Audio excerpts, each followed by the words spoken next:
Yahoo is doing great so far, right? The only thing that's different now is the fact that the outside world is more interested in, with the Microsoft offer and the other possibilities. Part of our business is definitely directly competitive with Google. And part of the issue historically has been that Google, we came into the search business from behind. And the one thing that nobody anticipated, nobody, including I think to some degree Google themselves, is that search was going to be as big as it turned out to be. Right? Nobody it went from a zero business in 99, 2000 to essentially globally a $25 billion market. Right? Nobody would have thought that that's the case. In the meantime, graphical advertising has hit some difficulties, which now are turning around. And part of what Yahoo is doing essentially is fixing the problems with graphical. So it's a good time for Yahoo. The only unpredictable factor is what's happening with the outside factors of other companies being interested in us, which is an emphasis of the value. It's a good thing that we're talking now, because now we can talk publicly about the reasons. So the reasons for why the stock is down is very simple. Yahoo has been given guidance to the street on what we expect our earnings to be for the past, under the current management for the past, let's call it 7 years. And we have systematically been meeting the numbers. What we did is, and we normally give only a quarter and a year guidance. So what we did is for 2008, we essentially said the guidance is for a 10 to 11% growth. What the street did is took the 10, 11% and extended it for all time and kept it at 10, 11%. What we just did by educating the street as to our plan is said the 10% is supposed to go to 25%, is supposed to go to 30% plus, and so forth.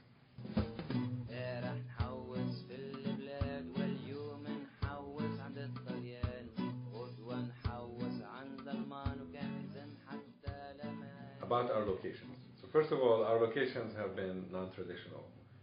We have followed an algorithm basically that says the talent in the areas of research that Yahoo is interested in. You have to be very careful here. These are completely new areas. These are research areas that are so advanced that even the best universities and research labs in the US do not exist to study them. So it's extremely tough to find the talent. What that means is you have to go to pockets in the world where the talent exists. So we built a team around one driver of that talent, Ricardo Baeza-Yates in Barcelona, and he happened to also have a team in Chile, and that started the presence in Chile. We formulated the New York lab around certain New York talent in New York that didn't want to move to the West Coast. Right? So we're basically going for search, and then the next generation search. The best talent you can find typically is out here. So we're basically going where the talent is. And unfortunately, right now, and this is a commentary to the state of the world and the Arab world, we are behind on the basic sciences, let alone the more advanced sciences. So I would love to start seeing serious research beginning to happen in universities in established fields. And I think there's no excuse for it. There are good efforts now. I know in Saudi Arabia, King Abdullah is starting KAUST, which is King Abdullah University of Science and Technology, and it has a huge endowment of over $10 billion. They just announced the president and the provost for it. They want to make it essentially the MIT of the Middle East. I know there's similar efforts happening now in Dubai. Jordan is trying to take a lead there. But it is a sad state of affairs that in the Middle East we do not have any deep scientific research areas, and that's a shame, because we actually have the brains. And if you look at a lot of the leaders in the world, you'll find that they have origins from the Arab world. but the environment there has not been very encouraging. I'm hoping that it will change, and I'm hoping actually the internet is going to play a big role in changing that.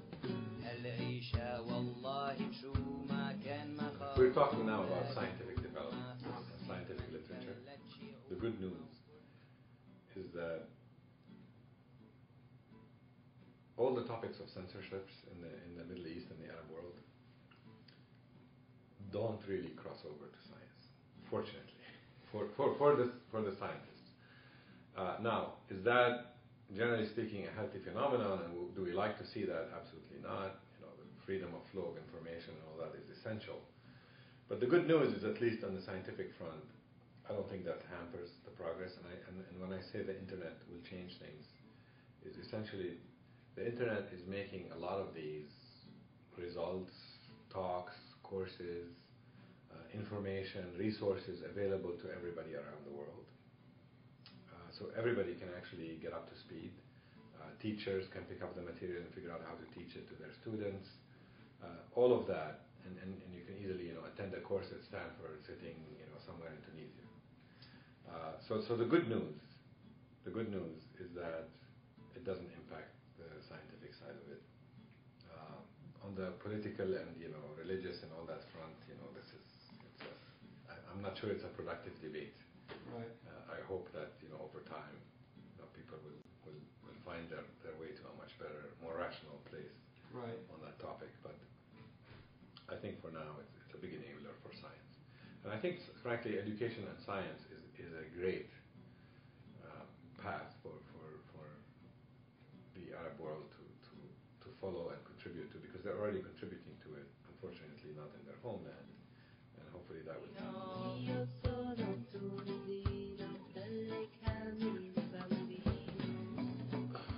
The barriers right now are, as you know,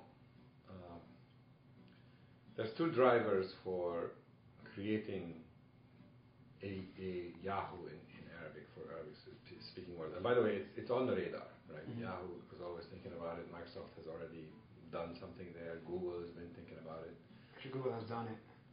No, I mean, Google has search. I mean, the Yahoo search and Google search are not very, very different in Arabic. They work roughly the same. They're doing, now, unfortunately for both of them, they're doing simple string matching and nothing interesting. Right. No stemming, no understanding, none of that. The two drivers usually are, is there content? And the second one, what about the monetization model, right? So where is the advertising market, and at what stage? Because that's how we monetize as a Yahoo or MSN or Google. And the answer to both right now is pretty weak in the Arab world, and it's changing.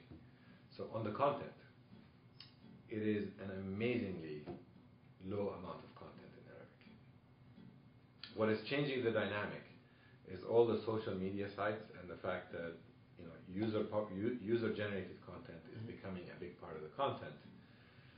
And through bulletin boards, discussion forums, sites like YouTube and so forth, you're actually beginning to see Arabic content show up and accelerate. Also, governments and libraries and universities are actually finally getting in on the act and figuring out ways to go back and take all that old content of books and journals and newspapers and so forth and digitize it and put it online. That will change the dynamic, and that will make now an area where at least you have the content so you can do search meaningfully, so you can start organizing it, so you can start pointing people to it and so forth, and making the internet more essential to people. So that's happening. The other side of the equation is the advertising market. And the advertising market, the US is about 3 to 5 years ahead of Europe.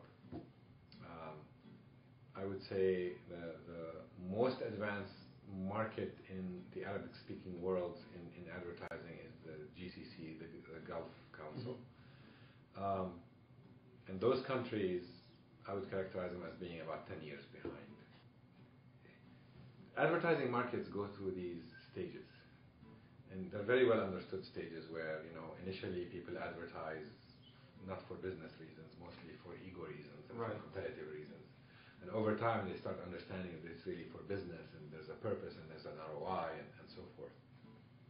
So, and you see that going from mass media, newspapers, radio, TV, a lot of TV, and then they start moving online and so forth. So, and mobile. So all of that is beginning to happen in the Arab-speaking world. And once that takes a hold, I think we'll, with the price of oil being high, with all that kind of dynamic, I think we will see it accelerate faster, so that the 10-year gap might turn into a 2-year gap, much faster than expected. I'll share with you a personal story, which is last November, I gave a keynote talk at the Digital Libraries Conference, which was held in Alexandria, at actually the old Alexandria Library that was rebuilt and reopened. And I happened to fly into Cairo, and they had a car waiting for me to take me to Alexandria, and the drive is about 230 kilometers. And what amazed me was, it's a whole highway. Every 30 meters was a huge billboard, complete with electricity and the whole bit, and all the billboards were completely populated with ads. Right? That tells you actually there's an extremely healthy advertising market. It's still behind. I mean, think about it. Billboards were huge in the U.S. 30 years ago, 20 years ago, and since then it evolved, right? But the point is, the evolution is happening.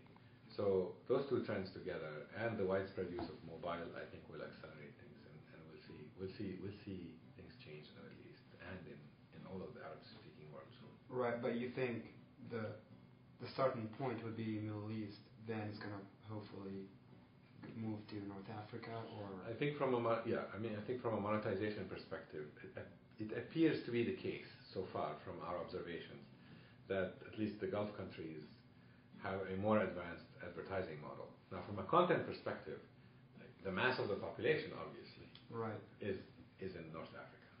Right. So, it's really, I expect from a content perspective, we'll see the evolution happen in North Africa. From a monetization perspective and advertising model, which usually drives. That's what the dollars is. Well, you need both. I mean, my point is you actually need both.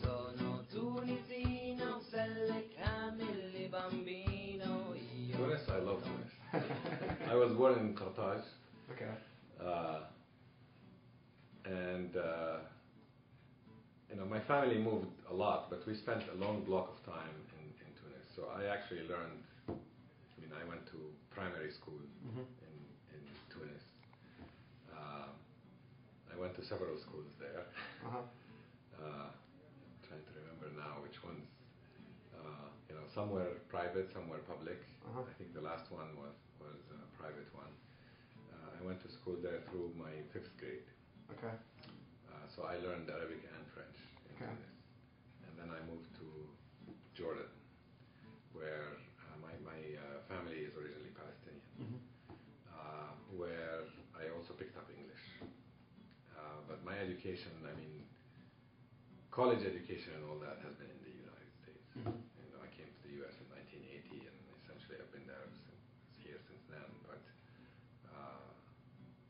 Tunis is a beautiful country. I have amazing memories there. I would love to go there at any chance I get. So it's a great place. Since you left, you never went back. No, I did. You did? Yeah. Personal or business? Personal. Actually, there was a business trip. I was invited to give an invited talk at I think there was a conference in Benzert, and unfortunately, I had to cancel last minute. I think this was just before I joined Yahoo, and I was very sad to have missed that chance. But I still go there for personal reasons, and I hope to have business reasons. Okay, so that's a tough goal. I'll answer in the area that I understand, which is at least on the scientific front, which I actually believe is an enabler of everything else in the end. The reason I hesitate to answer the question is, as you probably know, this question has several dimensions. There's cultural, that involve work ethic and transactions between people and willingness of people to trust the social contract and so forth.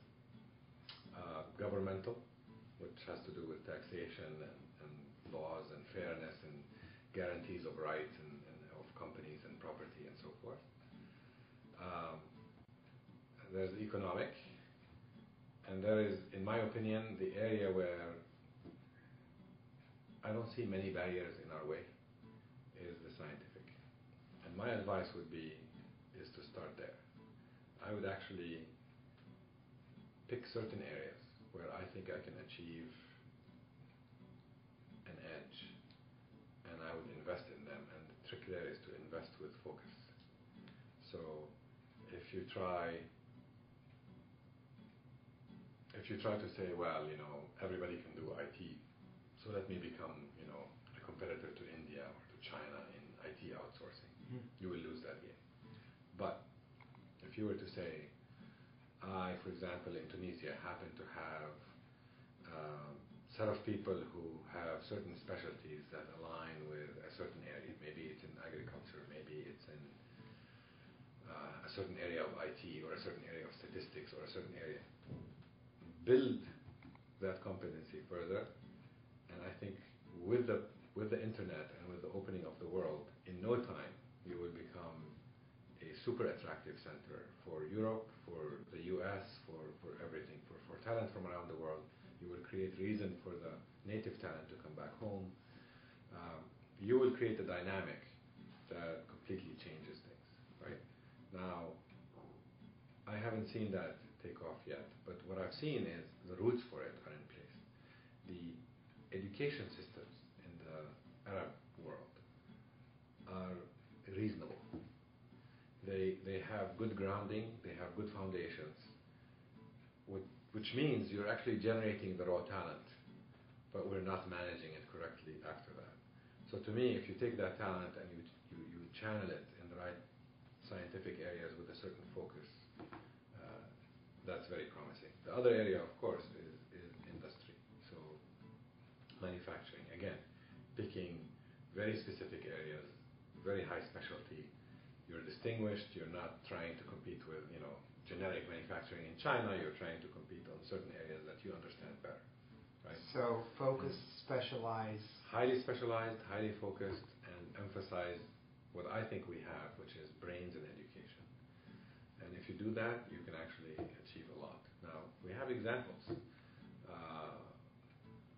You know, in countries that are willing to do economic reforms, like Dubai, you actually see amazing growth, right? Driven mostly by the fact that people have the freedom, they have a very light taxation system, they have the right, you know, grounding. You see other countries in the region, frankly, and I'll use Israel here as a positive example, in that by focusing on certain areas where they have their strengths, they have managed to create huge industries that dominate other countries that have, you know, oil and have much larger population and all that. So the proof of concept is there.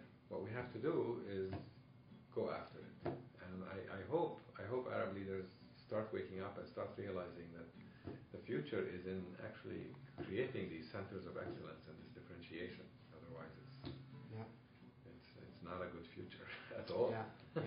Unfortunately, yeah. I mean, hopefully, with the new kids we have, hopefully they'll make a change. I'm actually very optimistic. Me too. That's exactly what I do on the blog, to emphasize, you know, the fact that we need to move, we need to make a change, you know, the youth and there is a new energy, there is a new understanding, and there is a new education. And I think with the freedom of flow of information and with all the tools that are now available, I think we will see very positive changes. بتكلم عربي مش تونسي بالضبط. شنو الكلمات اللي تعرفهم بالتونسي؟ عسلامة. شنو عسلامة طبعا. شنو أحوالك؟ Ça va bien. لا, my message would be السلام عليكم صراحة. And I'm very أنا متفائل إنه الوطن العربي راح يكون له مستقبل. إن شاء الله. مستقبل باهر إن شاء الله. إن شاء الله. قل بتونس مستقبل باهي. باهي برشا. ميرسي بوكو.